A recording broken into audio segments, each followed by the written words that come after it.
A new day dawns in the Palestinian territories. Decades of conflict in the West Bank and Gaza have left political and social scars. Until recently, tackling corruption was not a top priority.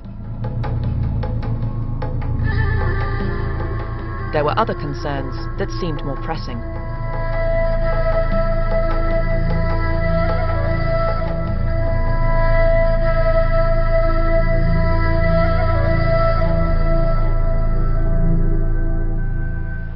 There is one group that has emerged to fight corruption in Palestine.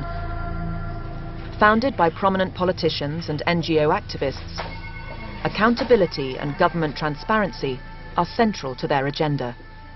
For 10 years, when I started to speak about transparency, it was something that the people didn't understand. What does this mean? Transparency, accountability. Even at that time, Yasser Arafat asked me, what's the meaning of accountability? You are bringing some values and ideas from the West. One argument was, you're under occupation, why are you challenging your own people? And we said that's precisely because we've lived under oppression, we've lived under occupation, we're setting up our own institutions, our own system of governance. We owe it to ourselves to build the best possible system where we would feel responsible enough and brave enough to challenge in peaceful ways our own leadership. In a sense, we felt it was doing people the cause, the justice that it deserved, and at the same time starting the nation-building process on a proper footing. The pressure group Aman was formed, one of many independent groups around the world that are now part of the Transparency International Network.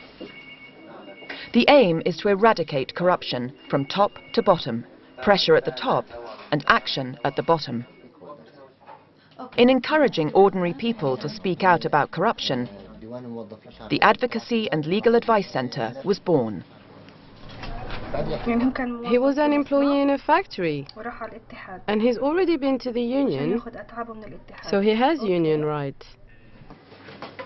Within a year, the new centre received nearly 1,000 complaints and inquiries. And government employees were among those who have taken the chance to work with the centre in confronting corruption. Is his complaint against the factory?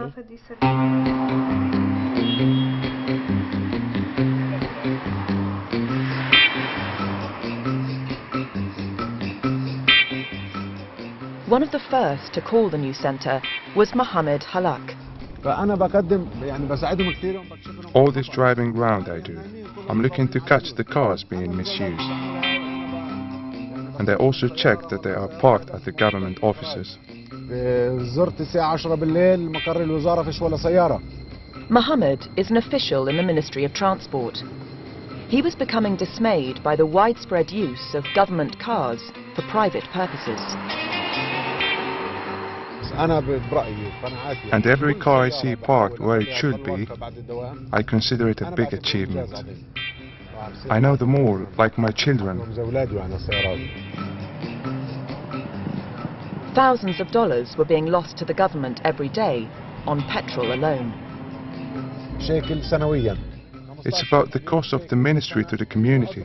It could go to poor families. Schools need improvements. Hospitals need equipping.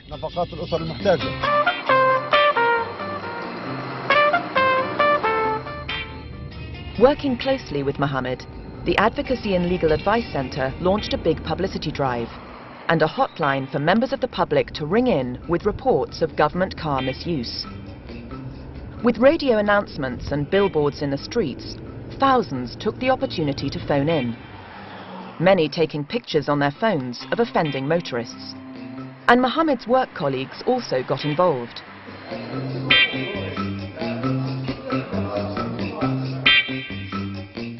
He runs a busy office.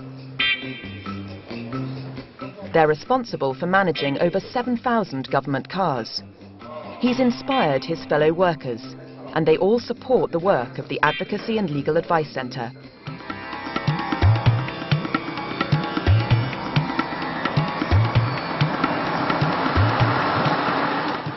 As director of the center, Hama Zidane regularly visits those who have called in with reports of corruption.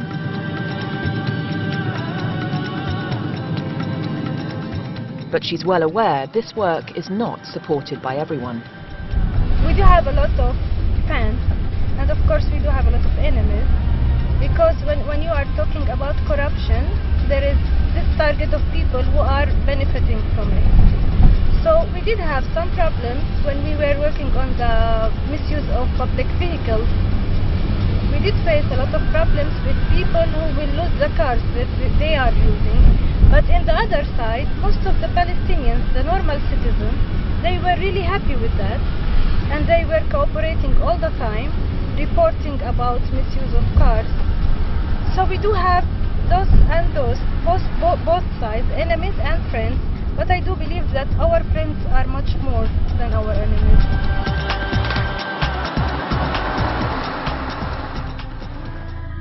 Dawood Namroti, a father of 4 from Nablus, counts himself as one of the center's friends.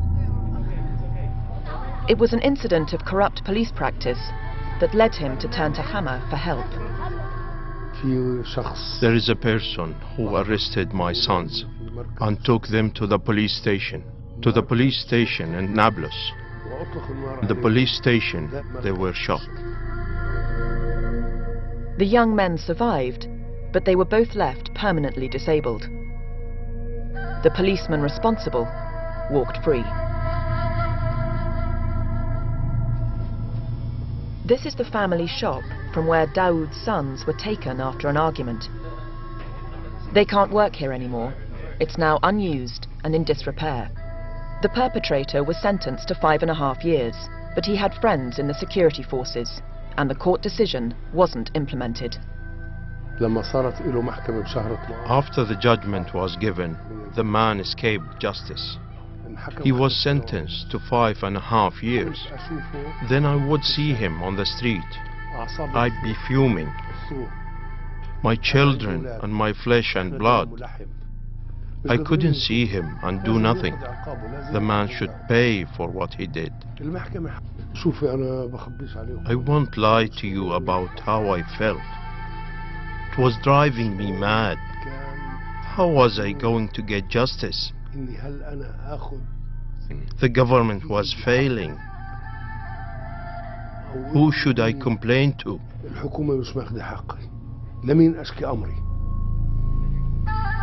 Dawood tried all the official channels he could in his efforts to get the sentence of the court upheld, but all was to no avail. Still, the guilty policeman continued to walk free. The very people who should have been enforcing the law were saying he was missing, and they couldn't find him. When I was knocking on doors and saying who I was scared of what might happen to me. When someone's harmed your children and he's still walking freely on the streets, it was destroying me. And then Dawood heard about the Advocacy and Legal Advice Center. Straight away, he called Hama and her team, asking them for help.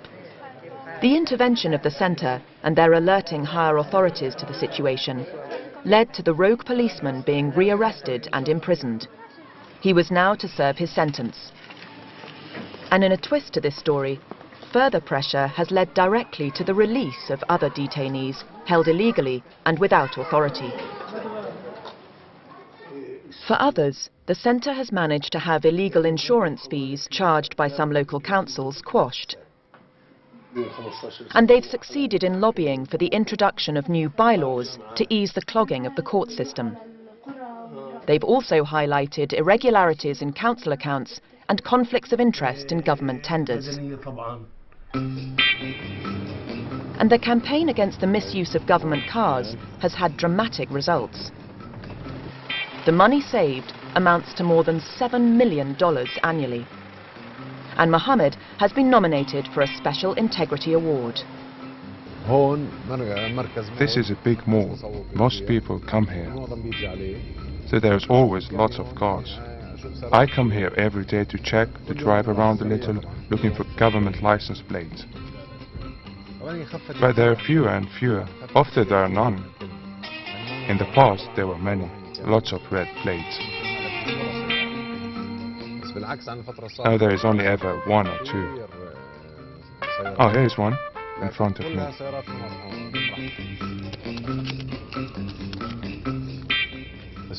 Skoda.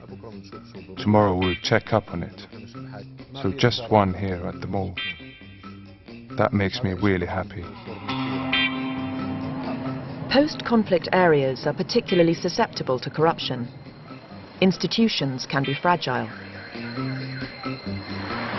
Good governance hasn't had time to take root yet. It needs a change of mindset.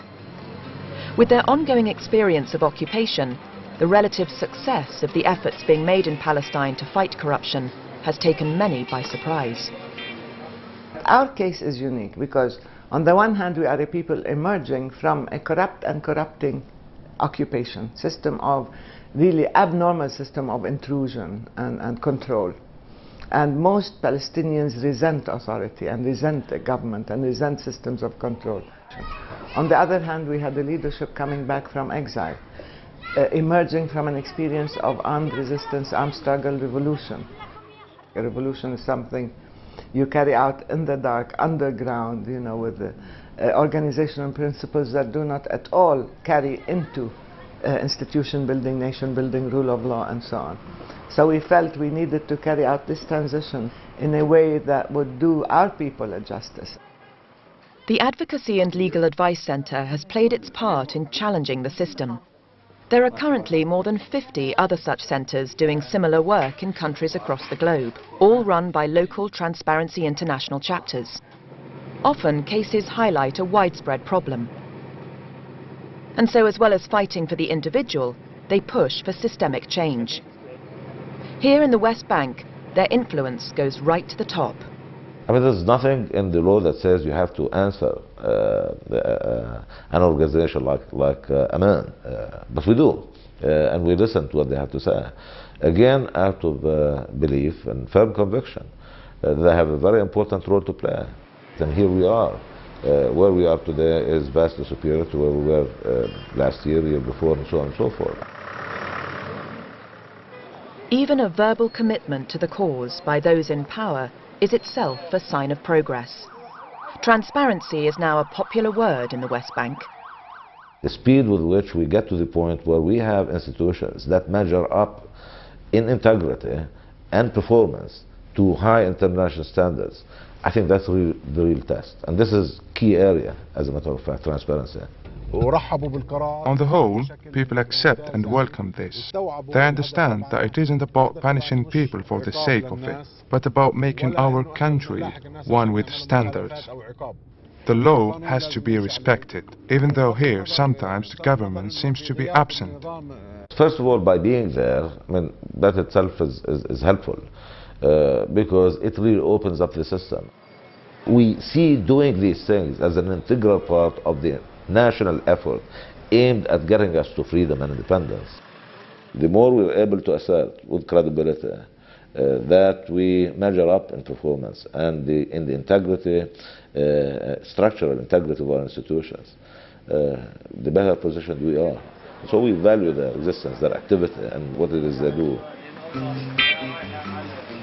One of the Advice Centre's most important goals is encouraging people to speak out and protecting those who do.